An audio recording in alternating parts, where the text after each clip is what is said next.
नमस्कार बच्चों, कैसे हैं आप सभी। अच्छी तरह से पढ़ाई चल रही है ना बच्चों। मैंने आपको PA1 का पूरा जो सिलेबस है आपका टेक्स्ट बुक का, वो मैंने आपको करवा दिया है। और आज से हम वर्कशीट में अपना काम शुरू करेंगे और जो पठित गद्यांश और पद्यांश है उसका हम रिवीजन करेंगे वर्कशीट में।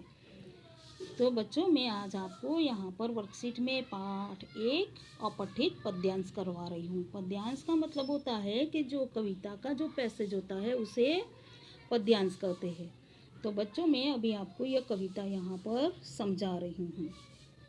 आप अच्छी तरह से उसे ध्यान से सुनिए और फिर आपको यहाँ पर उसके प्रश्नों के उत्तर भी करने हैं। प्रश्न 1, दिए गए अपठित पद्यांश को पढ़कर प्रश्नों के उत्तर लिखो। फूलों से नित हंसना सीखो, भौरों से नित गाना। फल की लदी डालियों से नित सीखो शीस झुकाना। तो फूल जो है वह हमें क्या सिखाते हैं? फूल से हमें नित यानी हमेशा हंसना सीखना है। फूल जो है वह हमें नित हंसना सिखाते हैं। भौरे जो है जैसे वह कैसे गुनगुनाते हैं वैसे वह हमें नित गाना सिखाते हैं। तो भौरों से हमें नित गाना सीखना है। नित यानी हमेशा। फल की लदी डालियों से यानी कि पेड़ की जो डालियाँ फलों से लगी हुई होती है, यानी कि जिन डालियों पर फल लगे हुए होते हैं वह हमें नित शीश झुकाना सिखाते हैं। तो हमें फल की लदी डालियों से शीश झुकाना सीखना चाहिए। हमें अपने बड़े बुजुर्ग और भगवान के आगे हमेशा शीश झुकाना चाहिए। सीख हवा के झोंकों से लो कि कोमल कोमल बहना। हवा का झोंका कैसे कोमल कोमल बहता है, हमें उससे इसी तरह से कोमल कोमल बहना सीखना है। दूध और पानी से सीखो मेल जोल से रहना। तो दूध और पानी अगर हम उसे मिला ले तो क्या हम उसे अलग कर सकते हैं? नहीं। तो हमें दूध और पानी जो है वह यही सिखाते हैं कि जैसे वह किस तरह से मिलकर रहते हैं, हमें भी बिल्कुल उसी तरह से एक दूसरे के साथ मिलजुल कर रहना चाहिए। तो बच्चों, यह कविता अभी आपको समझ में आ गई होगी। अभी मैं आपको इसके प्रश्न के उत्तर करवा रही हूँ। प्रश्न 1, हंसना किससे सीखने को कहा गया है? फूलों से हंसना सीखने को कहा गया है। प्रश्न 2, भौरों से क्या सीखने को कहा है? भौरों से नित गाना सीखने को कहा है।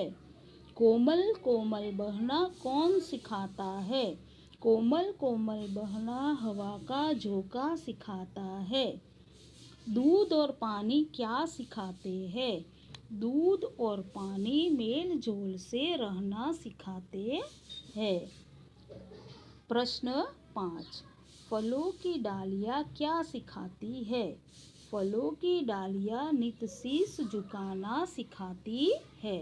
तो बच्चों, अभी आपको यह प्रश्नों के उत्तर जो समझ में आ गए होंगे वो अभी आपको वर्कशीट में फिल करने हैं। यह आपका क्लास वर्क है। और यहाँ पर आप देख सकते हैं पाठ 1, अगर ये पल जाते यहीं ठहर। यह आपकी टेक्स्ट बुक का पैसेज है पाठ 1 का पोयम का, जो मैं आपको करवा चुकी हूँ। वह मैं आपको आज रिवीजन करवा रही हूँ इसका, जो आप ध्यान से सुनिए और इसके प्रश्नों के उत्तर जो है वह आपको स्वयं करने हैं होमवर्क में। प्रश्न 2, दिए गए पठित पद्यांश को पढ़कर प्रश्नों के उत्तर लिखो। पठित पद्यांश, पर्वत झरना नदी नहर जीवन जाता यहीं ठहर। तो बच्चों, जहाँ पर पर्वत झरना नदी नहर जहाँ पर होता है, जहाँ हम यह देखते हैं, मन करता है कि हम वहीं पर रुक जाए और ऐसा लगता है कि यह जो जीवन जो जाता हुआ जीवन है वह यहीं पर ठहर जाए। कभी तितलियों के संग उड़ना बुलबुल जैसा गाना। तो कभी तितलियों के संग यानी उसके साथ उड़ना और बुलबुल के जैसा गाना। कभी फुदकती गौरैया से घुल मिल कर बतियाना। तो कभी कभी फुदकती यानी कूदती हुई गौरैया, गौरैया का मतलब है छोटी सी चिड़िया, उसके साथ घुल मिल कर बतियाना, बतियाना यानी कि बातें करना। तो कभी कभी फुदकती हुई गौरैया से घुल मिल कर बातें करना। जो मैंने आपको जो समझाया है वो आपको समझ में आ गया होगा। अभी मैं आपको आगे बता रही हूँ।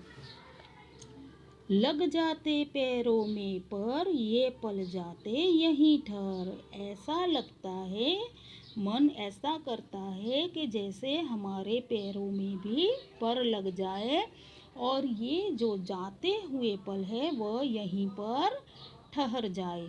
तो बच्चों, आपको यह कविता अभी समझ में आ गई होगी। यहाँ पर इसके नीचे यह जो प्रश्न दिए गए हैं इसके उत्तर आपको स्वयं ही होमवर्क में लिखने हैं। धन्यवाद।